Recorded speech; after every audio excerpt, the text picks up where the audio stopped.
Exact knowledge যেটা আমাদের বিভিন্ন ধর্মগ্রন্থে আছে সেটা দিয়ে তারা এটাকে জাস্টিফাই করছে। আচ্ছা, এই যে জিনিসগুলো ছাড়া আর কি আছে যেটা সন্ত রামপালজি মহারাজ করছে? আচ্ছা, নমস্কার। সন্ত রামপালজি মহারাজের সমাজ সুধার বিষয়গুলো অনেক আছে। হ্যাঁ, এই বিষয়ে আমি আরেকটা বিষয় মানে সন্ত রামপালজি মহারাজের সৎসঙ্গ থেকে জানতে চেয়েছি। সেটা হচ্ছে যে সবার ধর্ম একটাই, মেন বিষয়। এরকম আমি আমার যখন তখন হয়তো 12 বছর বয়স হতো, 12-13 বছর, তখন থেকে মানে আমি একটা জিনিস খুব মানে ভেতর থেকে মানে ফিল করতাম যে ভগবান সবকিছু ঠিক বানিয়েছে, তো জাতি ধর্ম কেন বানিয়েছে? এই জিনিসটা নিয়ে আমার মধ্যে কি একটা বিশাল মানে একটা প্রশ্ন থাকে। সেই প্রশ্নের উত্তর আমি কোনো জায়গায় পাইনি, শুধু একমাত্র পেয়েছিলাম সন্ত রামপালজি মহারাজের সৎসঙ্গ থেকে। সন্ত রামপালজি মহারাজ শুধু সমাজ সুধার নয়, ও অনেক কিছু মানে সৎসঙ্গের মধ্যে বলে দেন বা আমাদেরকে বুঝিয়েও দেন। হ্যাঁ, শুধু আমাদের সমস্যাগুলো না, সমস্যার সমাধানও দেন তিনি। তো সব থেকে যেটা বড় সমস্যা মানুষের মধ্যে এখন রয়েছে, সেটা হচ্ছে ধর্ম, মানে ধর্মভিক্ষ বা নিরপেক্ষ যাই বলেন না কেন, হ্যাঁ, এই জিনিসটাকে সন্ত রামপালজি মহারাজ একদম পুরোপুরি ভাবে মুছে দিতে চাইছেন। যে ভারতের মধ্যে একটাই ধর্ম, মানব ধর্ম। সেই জিনিসটা আর আমাদের শাস্ত্রও প্রমাণ তাই দিচ্ছে যে মানব ধর্মের একটা মানে পুরোপুরি মানে কিভাবে একটা মানব ধর্মকে চলা উচিত বা মানব ধর্ম কাকে বলে, এইসব জিনিসগুলো সন্ত রামপালজি মহারাজ সর্বধর্মের পবিত্র সদ্গ্রন্থ থেকে দেখায় এবং প্রমাণও করে দেয় যে মুসলিম ধর্ম কি বলছে, হিন্দু ধর্ম কি বলছে, শিখ ইসাই যত ধর্ম আছে সব ধর্মে একই কথা বলা হয়েছে এবং মানে একই প্রমাণ দেওয়া হয়েছে। কিন্তু আমরা সেটাকে মানে অন্য রকম ভাবে মানে অন্য ভাবে দৃষ্টিকোণ দিয়ে দেখি। তো ওই জিনিসটাকে আমরা এখন পর্যন্ত ভালোভাবে বুঝতে পারিনি এবং আমাদের সমাজে যে ব্রাহ্মণ, ঋষি, মোল্লা, কাজী, এরা মানে ওরা দু চার পাতা মানে বইকে পড়ে বই পড়ে ওরা নিজেকে মহাজ্ঞানী এবং মানে ভাবে। হ্যাঁ, কিন্তু অ্যাকচুয়ালি এরা সমাজের সব থেকে বড় দুশ্মন হচ্ছে মোল্লা, কাজী, ব্রাহ্মণ, ঋষি। এরা হচ্ছে সমাজের সব থেকে বড় দুশ্মন। যেটা শাস্ত্রের মধ্যে বলেছে সেটাকে না দেখে তার উল্টোটা আমাদেরকে করাচ্ছে এবং উল্টোটাই আমাদেরকে মানে বলছে।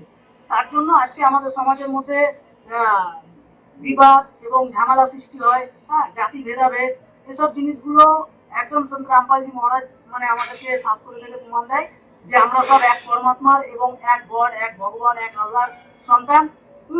যে আমরা সবাই যদি আমরা কোনো জীব হয়ে কোনো জীবকে দুঃখী করি, তাহলে এতে ভগবান, আল্লাহ, খুদা মানে গড যে আমরা যে ভাষায় বলি, সে কিন্তু দুঃখী হন, কেননা আমরা তারই সন্তান আমরা সবাই।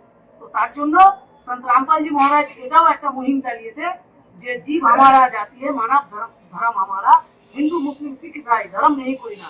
হ্যাঁ, ধর্ম কোনোটাই আলাদা না। সন্ত রামপালজি মহারাজ এটা আমাদেরকে শাস্ত্র থেকে আমল দিয়ে বুঝিয়ে দিয়েছে।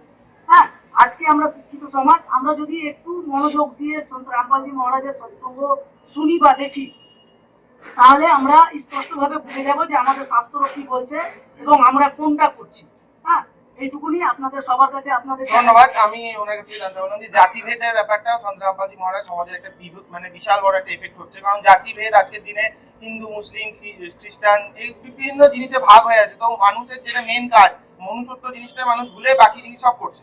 তো সন্ত রামপালজি মহারাজ অ্যাকর্ডিং টু এদের কথাবার্তা যে এই জিনিসগুলোকে সবগুলোকে অ্যাড করে যাতে সবাই মানুষ এবং সবাই একই পিতার সন্তান, সেইভাবেই যেন জিনিসটা চলে। আচ্ছা, আমি এই জিনিসগুলো ছাড়াও কয়েকটা জিনিস যেমন শুনলাম, যেমন কোভিডের টাইম, করোনা তো আজ থেকে প্রায় 4-5 বছর আগে এসেছিল। তো এই কোভিডের টাইমে সন্ত রামপালজি মহারাজ হেল্প করেছিলেন, তো কি ধরনের সাহায্য করেছিলেন যদি একটু যেমন প্রাকৃতিক দুর্যোগ হয়েছিল, যেটা আমাদের 2019-এর মধ্যে কোভিড-19 হয়েছিল, সেখানে আমাদের সন্ত রামপালজি মহারাজ যতগুলো আশ্রম ছিল সেই আশ্রমগুলোকে পুরো খুলে দিয়েছিল, কোভিডের পেশেন্টদের জন্য খুলে দেওয়া হয়েছিল। যে সেখানেও তাদের খাওয়া থেকে আরম্ভ করে সব কিছু ব্যবস্থা, ডাক্তার সেবা সব ব্যবস্থা ছিল, সেটা করেছেন। আর তার সাথে চিকিৎসার খরচাগুলো তো উনি আমাদের করেছেন, সন্ত রামপালজি মহারাজ সেটা সেবাটা করেছেন। আচ্ছা, অসংখ্য ধন্যবাদ। আচ্ছা, আমি আরেকজনের কাছে এখানে যাবো যে সন্ত রামপালজি মহারাজের আর কি কি জিনিস আছে সমাজের মধ্যে যেটা সমাজের একটা ভালো কাজ করছে? যেমন ধরেলেন রক্তদান শিবির, দেহু চক্ষুদান, এসবগুলা সদ্গুরু রামপালজি মহারাজ করে থাকে, মানুষকে আদেশ দেয়। আরো আচ্ছা, আপনি যেটা বলছেন রক্তদান মানে অর্গান ডোনেট যেটা বলছেন, এটা কাদেরকে বলে, কারা করে এটা? এটা সদ্গুরু রামপালজি মহারাজের ভগতেরা করে। ভগৎজিরা কারা?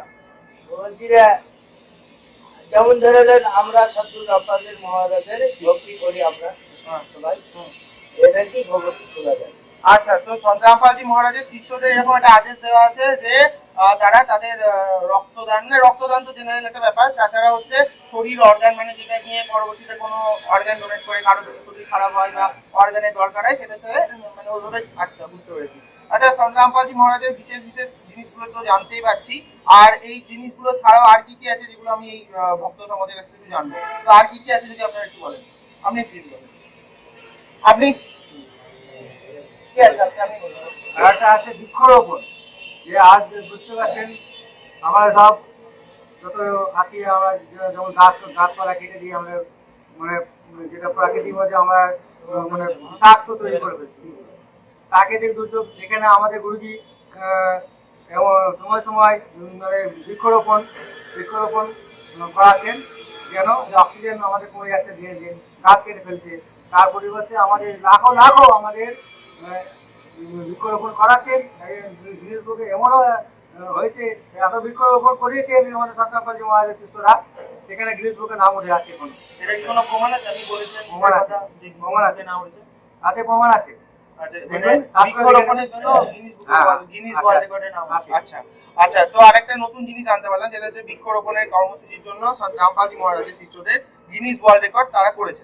আচ্ছা, এটা একটা ব্যাপার হলো, আর এছাড়া আর কি আছে? আচ্ছা, আপনি বলবেন। দেখুন, আমাদের রাস্তাঘাটে চলাচলে আমরা দেখতে পাই যে রাস্তার ধারে অনেক পশু যারা রাস্তার ভিতরে শুয়ে থাকে বা রাস্তার চলাচল করে, এবার ওপার করে। কারণ স্বাভাবিক, দেখুন আজকের সমাজে এতই রাস্তাঘাটে ভিড় যে মানুষই চলাচল করতে তারা অ্যাক্সিডেন্টে মারা যায়। তো আজকে পশু তারা চলাচল করতে তারাও রাস্তাঘাটে অ্যাক্সিডেন্ট দুর্যোগে মারা যাচ্ছে। তো সেই সব দিক থেকে আমাদের সন্ত রামপালজি মহারাজ তাদের শিষ্যদের মানে বলেছেন যে এটা এদেরও একটা মানে সুব্যবস্থা করা হোক, এদেরও মানে বাঁচানোর ব্যবস্থা করা হোক। তো আমাদের গুরুজি এমন একটা মুহিম চালিয়েছে যার জন্য এই পশুদেরও বাঁচানোর ব্যবস্থা আমাদের গুরুজি বিশেষভাবে জায়গা করছেন। আচ্ছা, অসংখ্য ধন্যবাদ। আচ্ছা, এই যে জিনিসগুলো জানতে পারছি পশুদের মানে সমাজে যে পশু যাদের রাস্তাঘাটে স্ট্রিট ডগ হচ্ছে বা এরকম জাতীয় যে গরুগুলো রাস্তায় পার করছে, আচ্ছা, তো এইগুলো আছে। এছাড়াও আর কি কি সন্ত রামপালজি মহারাজ করছেন সমাজের জন্য, সেটা যদি আপনারা কেউ বলেন। আপনারা কি বলবেন? আচ্ছা, আপনি বলবেন। সন্ত রামপালজি মহারাজ আর একটা বিশেষ জিনিস যেটা সৎসঙ্গের মধ্যে বলেন বা দেখান, সেটা হচ্ছে যত ধর্ম রয়েছে সর্বধর্মের সৎকরণ থেকে মানে প্রমাণিত জ্ঞান, যে শিক্ষাটা সন্ত রামপালজি মহারাজ চান যে সমাজের প্রত্যেকটা মানুষের কাছে সৎকরণের বাস্তবিক সার বা বাস্তবিক মানে যেটা সত্য রয়েছে সেইটা সবার কাছে পৌঁছাক বা সবাই নিজের চোখে বা নিজে করুক, সেই জিনিসটাও সন্ত রামপালজি মহারাজ একটা মানে তার নিজের ভিডিওর মাধ্যমে প্রচার করে। সেটাও একটা খুব ভালো জিনিস, যেটা পুরনো ধর্মগুরুরা যেরকম ধরে নেন ব্রাহ্মণ ঋষি মোল্লা কাজী, এরা কোনোদিন কিন্তু গীতা ও বেদ ও পুরাণ বাইবেল এর থেকে প্রমাণ করে দেয় না যে এই জায়গায় এই টেস্টে এই কথাটা বলছে ভগবান বা আল্লাহ বা গড। এরা নিজের মন মর্জি আমাদেরকে বলে বা নিজের মন মর্জি মতন আমাদেরকে আচরণ করায়। আচ্ছা, আপনার এই কথাটা থেকে একটা কোশ্চেন জিজ্ঞেস করি। এই যে আপনাদের বলছেন যে মন মর্জি আচরণগুলো থেকে বা বইগুলো থেকে সঠিক জ্ঞানটা দেওয়া হয়, তাহলে সন্ত রামপালজি মহারাজের আমি দেখেছি যে অনেক কিছু বই আছে, যেমন জ্ঞান গঙ্গা আর যেগুলো আছে আর কি, তো ওই বইগুলোকে এত বিরোধিতা কেন হয়? ওই বইগুলোকে দেখি পাবলিকলি ছিঁড়ে ফেলা হয়, পুড়িয়ে দেওয়া হয়, এগুলো কেন হয়? এইগুলো এই কারণে হয়, যেসব মানুষগুলো বইগুলো ছিঁড়ে ফেলেন বা বইগুলো পুড়িয়ে ফেলেন, ওইগুলো ওদের অজ্ঞানতায় করে, মানে ওদের জ্ঞান নেই। ওরা 2-4 পৃষ্ঠা বইটাকে পড়ে ওরা ভাবে, ওদের মাথায় ঢোকে না, কেননা অল্প বিদ্যা মানে অল্প বিদ্যা ভয়ঙ্করী। তো ওদের অল্প বিদ্যার কারণে এইসব জিনিসগুলো করে, ওদের বিদ্যা কম, ওরা 2-4 পাতা পড়ে ভাবে যে এটার মধ্যে সব বিরোধিতা কথা লেখা হয়েছে, কিন্তু ওরা বাস্তবিক জানে না যে শাস্ত্রের মধ্যে কি আছে। গীতা কোনোদিন পড়েনি, বেদ কোনোদিন পড়েনি, পুরাণ শরীফ কোনোদিন পড়েনি, শুধু উপর 2-4টা কথা শুনেছে এসব মোল্লা কাজী ব্রাহ্মণ ঋষিদের মুখ থেকে, আর ওইটা কি সত্য মেনে ওরা চলছে। কেননা একটা মিথ্যে কথা যদি 1000টা লোকের মুখ থেকে শোনা যায়, তাহলে সেই মিথ্যাটাও কিন্তু একদিন সত্যিতে পরিণত হয়। তো সেই জিনিসটাই সমাজের মধ্যে চলছে বা এখনো চলে যাচ্ছে। তো ওই জিনিসটাই সন্ত রামপালজি মহারাজ জ্ঞান গঙ্গা, জীবনের পথ এবং গীতা তোমার জ্ঞান অমৃত থেকে ওই জিনিসটাই সমাজের মধ্যে বলতে চাইছে যে এইটা আমাদের স্বাস্থ্য